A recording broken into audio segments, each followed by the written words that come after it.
ಬೆಳಿಗ್ಗೆ ಎದ್ದ ತಕ್ಷಣ ದಿಢೀರಂತ ಇಡ್ಲಿ ಮಾಡಬೇಕು ಅನಿಸಿದ್ರೆ ಇನ್ಸ್ಟೆಂಟಾಗಿ ಇಷ್ಟು ಪರ್ಫೆಕ್ಟ್ ಮೃದುವಾದ ಇಡ್ಲಿನ ಮಾಡ್ಕೋಬೋದು. ಎಲ್ಲವೂ ಸಹ ಜಸ್ಟ್ 20 ನಿಮಿಷದಲ್ಲಿ ಆಗಿಬಿಡುತ್ತೆ. ಎಲ್ಲವೂ ಮನೆಯಲ್ಲೇ ಅವೈಲಬಲ್ ಇರುತ್ತೆ ಈಸಿಯಾಗಿ. ಇಡ್ಲಿ ಪ್ರೀಮಿಕ್ಸ್ ಹೇಗೆ ಸ್ಟೋರ್ ಮಾಡಿಡೋದು ಅಂತಲೂ ಈ ವಿಡಿಯೋದಲ್ಲೇ ನೋಡ್ಬಿಡ್ಬೋದು. ಬನ್ನಿ ಶುರು ಮಾಡೋಣ. ಮೊದಲಿಗೆ ಸ್ಟವ್ ಹಚ್ಚಿ ಪ್ಯಾನ್ ಇಟ್ಟು 3 ಟೇಬಲ್ ಸ್ಪೂನ್ ಆಗುವಷ್ಟು ಎಣ್ಣೆಗೆ ಒಂಚೂರು ಎಣ್ಣೆ ಕಾದ್ಮೇಲೆ 1 ಟೇಬಲ್ ಸ್ಪೂನ್ ಕಡಲೆಬೇಳೆ, 1 ಟೇಬಲ್ ಸ್ಪೂನ್ ಉದ್ದಿನಬೇಳೆ, ಒಂದು ಸ್ವಲ್ಪ ಸಾಸಿವೆ ಹಾಕಿ ಲೋ ಫ್ಲೇಮಲ್ಲೇ ಫ್ರೈ ಮಾಡ್ಕೊಳ್ತಾ ಬರೋಣ. ಜಸ್ಟ್ ಒಂದು 30 ಸೆಕೆಂಡ್ ಆದ ನಂತರ ಒಂದು 5ರಿಂದ 6 ಇಲ್ಲಿ ಹಸಿಮೆಣಸಿನ್ಕಾಯಿ ತೊಗೊಂಡಿದ್ದೀನಿ. ನಂತರ ಇದಕ್ಕೆ ಕಟ್ ಮಾಡಿರೋ ಅಂಥ ಫ್ರೆಶ್ ಆಗಿರೋ ಕೊತ್ತಂಬರಿ ಸೊಪ್ಪು, ಕಟ್ ಮಾಡ್ಕೊಂಡಿರೋ ಅಂಥ ಕರಿಬೇವು ಸೊಪ್ಪನ್ನ ಹಾಕಿ 2 ಟೇಬಲ್ ಸ್ಪೂನ್ ಆಗುವಷ್ಟು ತುರ್ತಿರೋ ಅಂಥ ಕ್ಯಾರೆಟ್ ಹಾಕ್ಕೊಳ್ತಾ ಇದ್ದೀನಿ. ಎಣ್ಣೆಯಲ್ಲಿ 1 ನಿಮಿಷ ಅಥವಾ 2 ನಿಮಿಷ ಫ್ರೈ ಮಾಡ್ಕೊಳ್ತಾ ಬನ್ನಿ. ಕ್ಯಾರೆಟ್ ಎಲ್ಲ ಒಂದು ಸ್ವಲ್ಪ ಫ್ರೈ ಆಗಬೇಕು. ರುಚಿಗೆ ತಕ್ಕಷ್ಟು ಉಪ್ಪನ್ನು ಸಹ ಹಾಕ್ಕೊಂಡಿದ್ದೀನಿ. ಈಗ ಇದಕ್ಕೆ ನಾವು ಮನೆಯಲ್ಲಿ ಉಪ್ಮಾ ಮಾಡೋದಕ್ಕೆಲ್ಲ ಯೂಸ್ ಮಾಡ್ತೀವಲ್ಲ, ಬಾಂಬೆ ರವೆ ಅಥವಾ ಸೂಜಿ ರವೆನೂ ಅಂತಾರೆ, ಅದೇ ರವೆನ ತೊಗೊಂಡಿದ್ದೀನಿ. ಲೋ ಫ್ಲೇಮಲ್ಲೇ ಇರಲಿ. 2 ಕಪ್ ರವೆನ ಹಾಕ್ಕೊಂಡು ಒಂದು 3ರಿಂದ 4 ನಿಮಿಷ ಹುರ್ಕೊಳ್ತಾ ಬರಬೇಕಾಗುತ್ತೆ. ಈ ರೀತಿ ಹುರಿದ ಮೇಲೆ ನೀವು ಸ್ಟವ್ನ ಆಫ್ ಮಾಡಿ ಹೇರ್ ಟೈಟ್ ಕಂಟೈನರ್ಗೆ ಫಿಲ್ ಮಾಡಿಟ್ಕೊಂಡ್ರೆ ಯಾವಾಗ ಬೇಕೋ ಆವಾಗ ದಿಢೀರಂತ 5 ನಿಮಿಷದಲ್ಲಿ ಇಡ್ಲಿ ಮಾಡ್ಕೊಬಿಡ್ಬೋದು.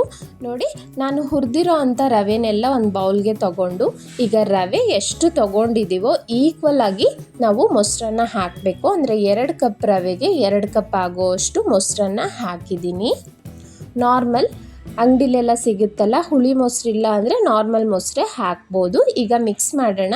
ಇದಕ್ಕೆ 3/4 ಕಪ್ಪಷ್ಟು ನೀರು ಬೇಕಾಯಿತು. ಅರ್ಧ ಕಪ್ಪಿಂದ 3/4 ಕಪ್ಪಷ್ಟು ನೀರನ್ನ ಅಡ್ಜಸ್ಟ್ ಮಾಡಿಕೊಂಡು ನೋಡ್ಕೊಂಡು ಹಾಕ್ಕೊಳ್ಳಿ.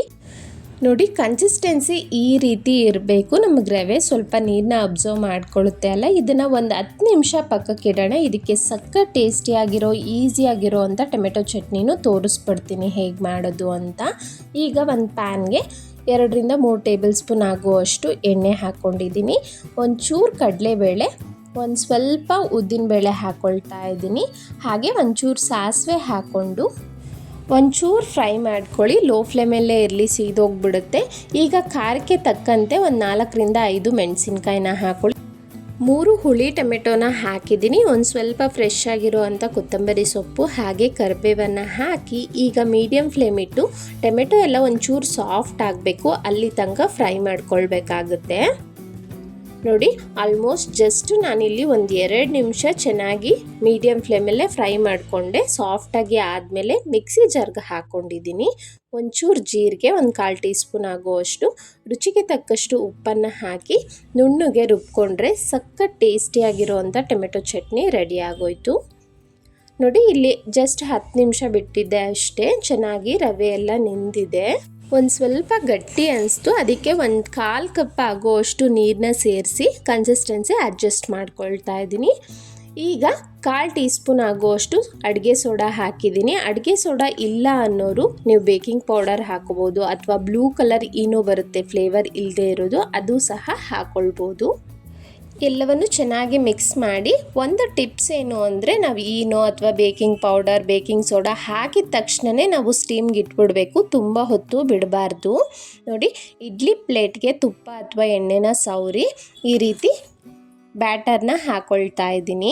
ಇನ್ ಕೇಸ್ ಕೆಲವೊಬ್ಬರು ಮನೇಲಿ ಇಡ್ಲಿ ಪಾತ್ರೆ ಇರಲ್ಲ ಅಲ್ಲ, ಅವ್ರಿಗೆ ಒಂದು ಪಾತ್ರೆಯಲ್ಲಿ ಒಂದು ತಳದಲ್ಲಿ ಸ್ವಲ್ಪ ನೀರನ್ನ ಹಾಕಿ ಈ ರೀತಿ ಇಡ್ಲಿ ಪ್ಲೇಟ್ಸ್ನ ಇಟ್ಟು ಸ್ಟೀಮ್ ಆಚೆ ಹೋಗದೆ ಇರೋ ಥರ ಪ್ಲೇಟ್ನ ಕ್ಲೋಸ್ ಮಾಡಿ ಮೀಡಿಯಮ್ ಫ್ಲೇಮಲ್ಲಿ 10 ನಿಮಿಷ, ಲೋ ಫ್ಲೇಮಲ್ಲಿ 5 ನಿಮಿಷ ಬೇಯಿಸ್ಕೊಂಡು ಸ್ಟವ್ನ ಆಫ್ ಮಾಡಿದ್ರೆ ಪರ್ಫೆಕ್ಟಾಗಿ ಇಡ್ಲಿ ರೆಡಿ ಆಗೋಯ್ತು. ನೋಡಿ, ನಾನು ತೋರಿಸ್ತಾ ಇದ್ದೀನಿ. 1 ಸ್ಪೂನ್ ಅಥವಾ ನೈಫ್ಗೆ ಸ್ವಲ್ಪ ಎಣ್ಣೆ ಸವರ್ಕೊಂಡು ಜಸ್ಟ್ ನೀವು ಈ ರೀತಿ ತೆಗೆದ್ರೆ ಎಷ್ಟು ಚೆನ್ನಾಗಿ ಸಾಫ್ಟ್ ಆದ ಇಡ್ಲಿ ಪರ್ಫೆಕ್ಟಾಗಿ ಬಂದಿದೆ ಅಂತ ನೋಡ್ಬೋದು.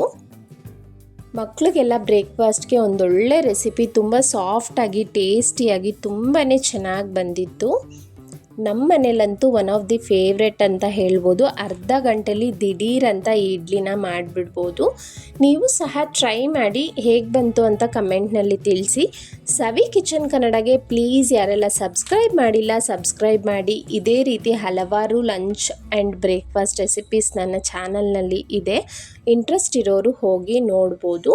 ಈ ಸಾಫ್ಟಾದ ಇಡ್ಲಿ ನಿಮ್ಗೆ ಇಷ್ಟ ಆಗಿದ್ದರೆ ಲೈಕ್ ಮಾಡಿ, ನಿಮ್ಮ ಫ್ಯಾಮಿಲಿ ಫ್ರೆಂಡ್ಸ್ಗೆ ಶೇರ್ ಮಾಡಿ. Thank you so much.